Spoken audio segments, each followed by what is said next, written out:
প্রেক্ষিত চট্টগ্রাম। এই মুখ্য আলোচক করবেন প্রফেসর মোহাম্মদ এ আরাফাত এ বিষয়ে, এবং এ বিষয়ে প্রেক্ষিত চট্টগ্রামে যাকে প্রধানমন্ত্রী জনতা শেখ হাসিনা দায়িত্ব দিয়েছেন চট্টগ্রামের উন্নয়নের, সেই যিনি দায়িত্ব নিয়ে কাজ করছেন, তিনি স্বয়ং আজকে প্রধানমন্ত্রী হিসেবে উপস্থিত আছেন, মাননীয় মেয়র আলহাজ অজমা নাসিরউদ্দিন। তিনি সেই বিষয়ে চট্টগ্রাম প্রেক্ষিত বলবেন। বিশেষত হিসেবে উপস্থিত আছেন ইন্টারন্যাশনাল বিজনেস ফোরাম চট্টগ্রাম এবং চট্টগ্রাম কলেজের সাবেক ছাত্র সংসদের সাবেক জিএস জনাব এস এম আবু তৈয়ব। উপস্থিত আজকে সভায় সভাপতি করছেন ডক্টর মোহাম্মদ আসরার সজিদ, সমন্বয়ক সুবিধা বাংলাদেশ। আসলে উন্নয়ন যে বিষয়টি, আমরা স্বাধীনতার ৪৫ বছর পরে আমরা উন্নয়নের মহাসড়ক উন্নয়নের কথাগুলি চিন্তা করছি এবং ভাবছি বা দেখছি, কিন্তু দীর্ঘ ৪৫ বছর আমাদের এই বিষয়গুলোকে আমরা কোনোদিন নজর আনতে পারিনি। এবং সে বিষয়টি আলোচনা করা বলব 1970 সাল, আমরা তখন উপনিবেশিক শাসনের কষাঘাতে আমরা জড়িত, বাংলাদেশ তখন পূর্ব পাকিস্তান। সেই সময়ে আমি ৮০ দশকে বা ৮০ দশক শেষের দিকে একটি ম্যাগাজিনে একটি রিপোর্ট ছিল, রিপোর্ট পড়েছিলাম, আমার ম্যাগাজিনের নামটা নেই, সেই রিপোর্টটা আমার মনে আছে।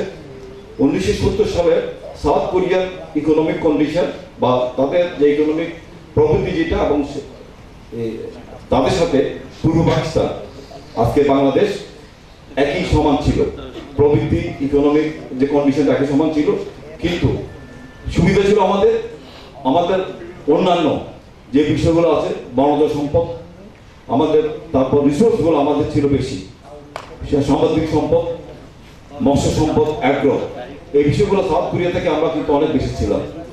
কিন্তু 1970 সালের এই সমীক্ষা আর 1971 সালের যুদ্ধ, আমরা স্বাধীনতা পেয়েছি 1971 সালের 16 ডিসেম্বর। তাহলে আমরা উপনিবেশিক শাসন থেকে আমরা বেরিয়ে এসেছি।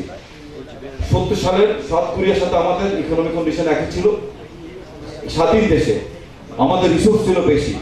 তো 71 সালে স্বাধীন হওয়ার পরে আমরা তো অসম্ভব দ্রুত গতিতে আমাদের এগিয়ে যাওয়ার কথা ছিল, কিন্তু যুদ্ধ বিধ্বস্ত দেশ বাংলাদেশ 71 সালে, যেখানে যুদ্ধ বিধ্বস্ত স্বাধীন দেশে বাংলাদেশ, যে কোনো দেশে স্বাধীন হওয়ার পরে 5 বছর কোনো গণতন্ত্র থাকে না। একটি দেশ গঠনের জন্য যে যারা বিপ্লব করে, বিপ্লবী সরকার দেশটি গঠন করার এগিয়ে নিয়ে যায়। কিন্তু আমরা দেখেছি তৎকালীন বঙ্গবন্ধু শেখ মুজিবুর রহমান তার বিশ্বাস এবং তার সাহসের কারণে তিনি গণতান্ত্রিক প্রক্রিয়ায় বাংলাদেশকে গণতান্ত্রিক প্রক্রিয়ায় নেওয়ার জন্য গণতন্ত্র তিনি উন্মুক্ত করেছেন, গণতন্ত্রের রাজনৈতিক পাওয়ার জন্য সবাইকে সুযোগ দিয়েছেন। কিন্তু আমরা তখন কি দেখেছি, বৈজ্ঞানিক সমাজতন্ত্রের নামে বাংলাদেশের রাজনৈতিক সংগঠিত একটি দল হয় এবং তাদের নেগেটিভ রাজনীতি, একটি বিষয় ছিল তাদের নেগেটিভ রাজনীতি, এবং আরেকটি ছিল সমস্ত স্বাধীনতার বিরোধী শক্তি ওই শক্তির পিছনে একত্রিত হয়েছিল। তার ফলশ্রুতিতে আমি মনে করি আমাদের জাতির দুর্ভাগ্য, সমগ্র বাংলাদেশের দুর্ভাগ্য, 1905 সালে 15 আগস্ট জাতির জনকে হত্যা করা হয়। এবং এই হত্যাকাণ্ডের পরে আমরা কি দেখেছি, ইতিহাস বিকৃতি, এবং ইতিহাস বিকৃতি একদিকে, আর দিকে হচ্ছে স্বাধীনতার বিরোধী শক্তিকে তাদেরকে ক্ষমতায় নিয়ে আসা। এবং এই প্রক্রিয়ায় দীর্ঘ 21 বছর অপপ্রচার, মিথ্যা বিবৃতি, অপপ্রচার, ইতিহাসকে বিকৃতি এবং স্বাধীনতা বিরোধী শক্তিকে সংগঠিত করা এবং তাদেরকে ক্ষমতা কাছাকাছি নিয়ে আসার প্রক্রিয়া এবং তাদেরকে অর্থনৈতিক বা সমৃদ্ধি করার সমস্ত কাজ চলেছে। দীর্ঘ 21 বছর পরে 96 সালে যখন আওয়ামী লীগ ক্ষমতায় আসলো, তখন শেখ হাসিনার সরকার, আমরা বাংলাদেশ ছিল খাদ্য ঘাটতি দেশ। 96 সালে আওয়ামী লীগ সরকার আসার পরে আমরা যে খাদ্য প্রবৃদ্ধি, আমরা যে খাদ্য উৎপন্ন করতে পারি 96 থেকে 2000, এই শাসন আমলে শেখ হাসিনা সেটা প্রমাণ করেছে। আমাদের খাদ্য উৎপাদনে বাংলাদেশ তার যে চাহিদা সেটা মিটিয়ে আর উদ্বৃত্ত খাদ্য উৎপাদনে বাংলাদেশ আর উদ্বৃত্ত খাদ্য উৎপাদন করছে। এই প্রক্রিয়ায় আমরা 2001-এ আবার বাংলাদেশের রাজনীতিতে একটি পরিবর্তন আসলো।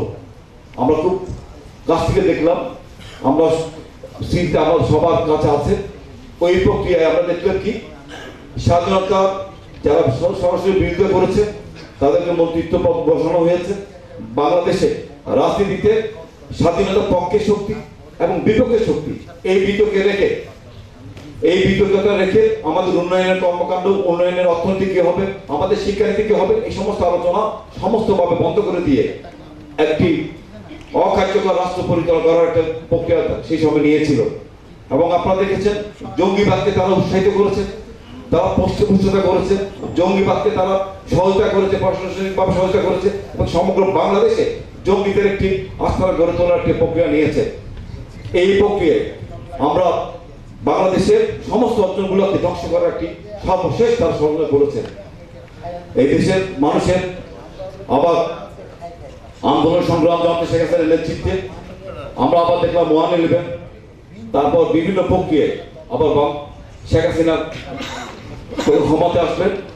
যখন নির্বাচন হলো 2008-এ, তিনি লালদিঘির ময়দান নির্বাচন পূর্বে একটি জনসভায় বলেছেন চট্টগ্রাম উন্নয়ন আমার হাতে, এই কথা তিনি উচ্চারণ করেছেন।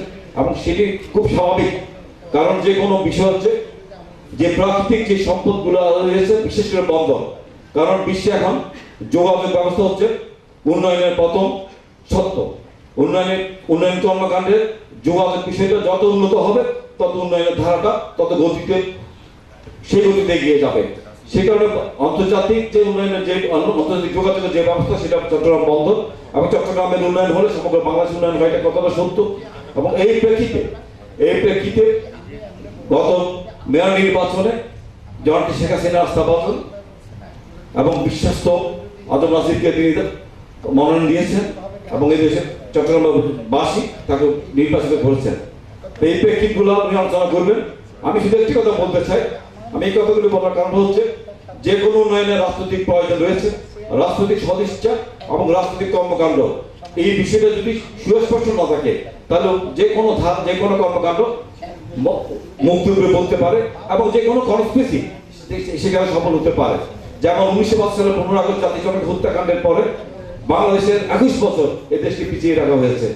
এবং আপনারা জানেন 2004 সালে 21 আগস্ট যে গ্রেনেড হামলা হয়েছে, আমরা যদি একটু চোখ বন্ধ করে চিন্তা করি, একটি গ্রেনেড যদি সেদিন সেই ট্রাকে পড়তো, যে ট্রাকটা মঞ্চ ছিল, তাহলে বাংলাদেশের ইতিহাসটি কি হতো, আজকে রাজনীতি কোথায় যেত এবং আজকে বাংলাদেশ কি হতো, একটু চিন্তা করেন। এবং এই চিন্তাটা যদি আমরা করি তাহলে রাজনৈতিক দৃঢ়তাটা আমি মনে করি সর্বপ্রথম আমাদেরকে এই জায়গায় আমাদেরকে খুব শক্তিশালী অবস্থা নিতে হবে এবং কথায় এবং কাজে একটি জায়গায় থাকতে হবে। আমরা যেমন দেখেছি 1971 সালের স্বাধীনতা যুদ্ধটা আমরা দেখেছি যেভাবে জাতির জনক বঙ্গবন্ধু শেখ মুজিবুর রহমান নেতৃত্ব দিয়েছেন এবং সমগ্র বাংলাদেশ একই ধারায় ছিল, নেতা বলেন কর্মী বলেন একই ধারা ছিল। আজকেও কিন্তু সেই জায়গায় আমাদেরকে এই বিষয়টা খুব মনোনিবেশ করতে হবে। শুধু নেতৃত্ব দিবেন, তার নেতৃত্বের সমস্ত গুণাবলী আমাদেরকে অর্জন করতে হবে এবং সেই জায়গায় যদি সমস্ত কর্মী বাহিনী যদি আমরা ওই মানসিকতায় মাইন্ডসেটটা যদি আমরা গ্রহণ করতে পারি, তাহলে আমি মনে করি এই যে আমাদের যে মহাসড়ক উন্নয়নের যে ভাবনাটা আমাদের এসেছে বা যেটা আমরা ভাবতে শিখেছি, যে বিষয়টির সাথে আমরা সম্পৃক্ত হয়েছি, আমরা পরিচিত হয়েছি, সে বিষয় আমার থেকে হারিয়ে যাবে না এবং সমস্ত কনস্পিরেসি, সমস্ত ষড়যন্ত্র আমরা রোধ করতে পারবো এবং সেটা অবশ্যই রাজনীতি দিয়ে রোধ করতে হবে, প্রতিরোধ করতে হবে। এবং সেই জায়গায় সুযোগ বাংলাদেশ যে কর্মকাণ্ড করছে রাজনৈতিক ভাবে সচেতন করা যে কর্মকাণ্ড করছে সেই কর্মকাণ্ডে আমরা সবার সহযোগিতায় আমরা এগিয়ে নিয়ে যাবো, এই আশা ব্যক্ত করে সবাইকে ধন্যবাদ জানিয়ে শেষ করছি। জয় বাংলা, জয় বঙ্গবন্ধু।